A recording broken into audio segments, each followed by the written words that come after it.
Hello viewers, welcome YouTube techs 99 এ। আপনাদের সঙ্গে ইউটিউব টেক্স 99 আর আপনাদের সাথে আছি আমি আসেম বাপ্পি। আজকে আমি যে টিপসটি আপনাদের সাথে শেয়ার করব সেটি হচ্ছে আপনারা ফটোশপে স্ক্যানার দিয়ে যতগুলো ছবি আপনারা স্ক্যান করবেন সেগুলো একটি ক্লিকে সবগুলো ছবি ক্রপ করতে পারবেন। তাহলে চলুন ভিডিওটি শুরু করা যাক। ভিডিওটি শুরু করার আগে আপনার কাছে একটা রিকোয়েস্ট, আপনি যদি আমার চ্যানেলে নতুন হয়ে থাকেন তাহলে প্লিজ হেলথ সাবস্ক্রাইব বাটন, আর যদি অলরেডি সাবস্ক্রাইব করে থাকেন তাহলে আপনাকে অসংখ্য অসংখ্য ধন্যবাদ।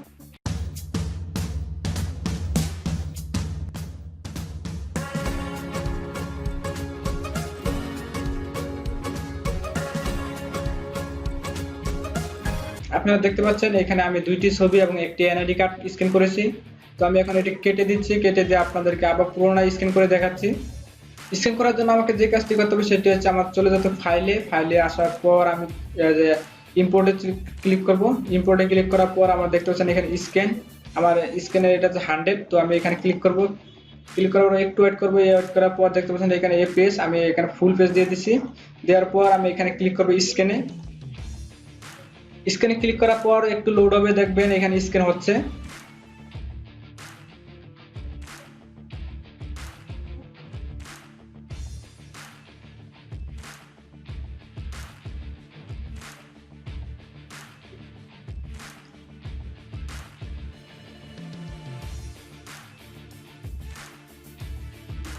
আপনারা দেখতে পাচ্ছেন এখানে দুইটি ছবি এবং একটি এনআইডি কার্ড নিয়ে স্ক্যান করেছি আমি।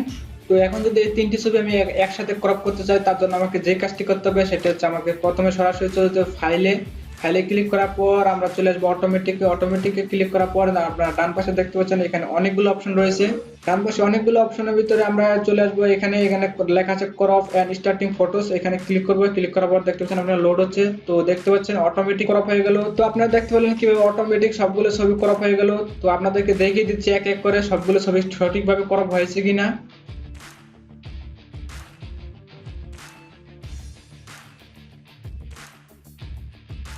তো আপনারা দেখতে পাচ্ছেন এখানে আমার তিনটি ছবি সঠিকভাবে ক্রপ হয়েছে। তো এই ছিল আজকের মতো ভিডিওটি। যদি ভিডিওটি ভালো লাগে তাহলে লাইক, কমেন্ট এবং বন্ধুদের সাথে শেয়ার করতে একদম ভুলবেন না। আর আমার চ্যানেল তো সাবস্ক্রাইব মাস্ট। তো দেখা হবে পরবর্তী কোনো টিউটোরিয়ালে। ততক্ষণ ভালো থাকবেন, সুস্থ থাকবেন। আল্লাহ হাফেজ।